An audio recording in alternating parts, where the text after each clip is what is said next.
ഇറാനിലെ ജനങ്ങൾക്ക് പ്രത്യേക വീഡിയോ സന്ദേശവുമായി ഇസ്രായേൽ പ്രധാനമന്ത്രി ബെഞ്ചമിൻ നെതന്യാഹു.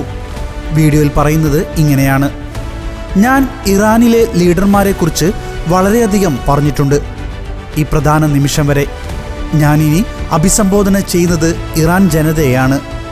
ഞാൻ നിങ്ങളോട് സംസാരിക്കുന്നത് യാതൊരുവിധ മറകളോ ഫിൽട്ടറുകളോ മൂന്നാമതൊരാളുടെ സഹായത്തോടെയോ അല്ല. നിങ്ങൾ എല്ലായ്പ്പോഴും കാണുന്നത് ഗാസയും ലെബനോനെയും എതിർക്കുന്നവരെ എതിരിടുവാൻ ഭരണാധികാരികൾ നടത്തുന്ന പ്രസംഗങ്ങളാണ്. ഈ യുദ്ധപ്രഖ്യാപനങ്ങൾ രാജ്യത്തെ കൂടുതൽ ഇരുട്ടിലേക്കാണ് നയിക്കുന്നത്. നസ്രല്ല മുഹമ്മദ് എന്നിവർ ഈ ഭരണാധികാരികളുടെ കളിപ്പാട്ടങ്ങൾ മാത്രമായിരുന്നു. ഇറാനിൽ ഇസ്രയേലിന് എത്തിച്ചേരാൻ സാധിക്കാത്ത ഇടങ്ങളില്ല. എന്നാൽ നിങ്ങളുടെ ഭരണാധികാരികൾ നിങ്ങളെക്കുറിച്ച് ചിന്തിക്കാറില്ല.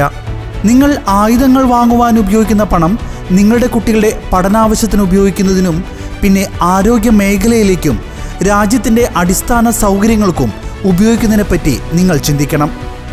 നിങ്ങളുടെ ഭരണാധികാരികൾ ഭാവിയെക്കുറിച്ച് ചിന്തിക്കുന്നില്ല. പക്ഷെ നിങ്ങൾ സ്വയം ചിന്തിക്കണം. ഇറാൻ സ്വതന്ത്രരാകുമ്പോൾ എല്ലാം വ്യത്യസ്തമായിരിക്കും. ജൂതമതക്കാരും പേർഷ്യക്കാരും സമാധാനത്തിലായിരിക്കും. ഇറാനും ഇസ്രായേലും സമാധാനത്തിലായിരിക്കും.